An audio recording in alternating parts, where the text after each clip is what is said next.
C'est parti pour 2000 mètres de chute et un maximum de figures imposées à réaliser.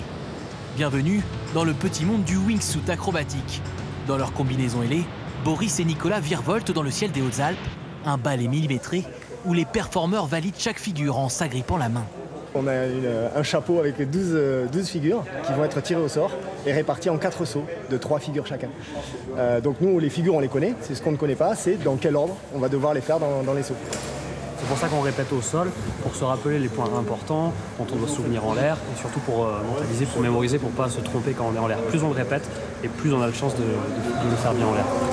En l'air, le duo est filmé par un troisième wingsuiter, au rôle prépondérant. Si le trio peut interagir grâce à l'aide de micros, c'est surtout au sol que les membres de l'équipe de France débriefent après chaque saut. En fait, la sortie, elle marche plus comme avant. Là, on manque de vitesse, et j'ai fait décrocher dessus. Après, pour le reste, c'était bien, il y avait la bonne vitesse. Moi, je dois filmer tout ce qu'ils font. Et je dois être sûr qu'à chaque fois qu'ils se mettent la main dans la main, en fait, je suis vraiment au-dessus pour le voir. Si je suis un peu décalé ou un peu en arrière, les juges peuvent ne pas compter le point. En wingsuit, il existe aussi une autre discipline, la performance. Voici la seule image que vous verrez de Max Diebold, vice-champion d'Europe en titre.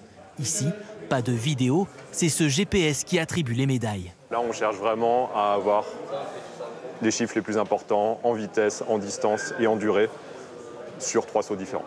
Mais on arrive quand même à des vitesses de 280 km/h, on fait plus de 5 km en vol, donc on a une vraie navigation à faire qui est une des parties intéressantes du saut. Ces wingsuiters français sont aujourd'hui parmi les meilleurs mondiaux. Et si la discipline est en plein essor, ces champions restent tous des amateurs, unis par ce frisson du vide.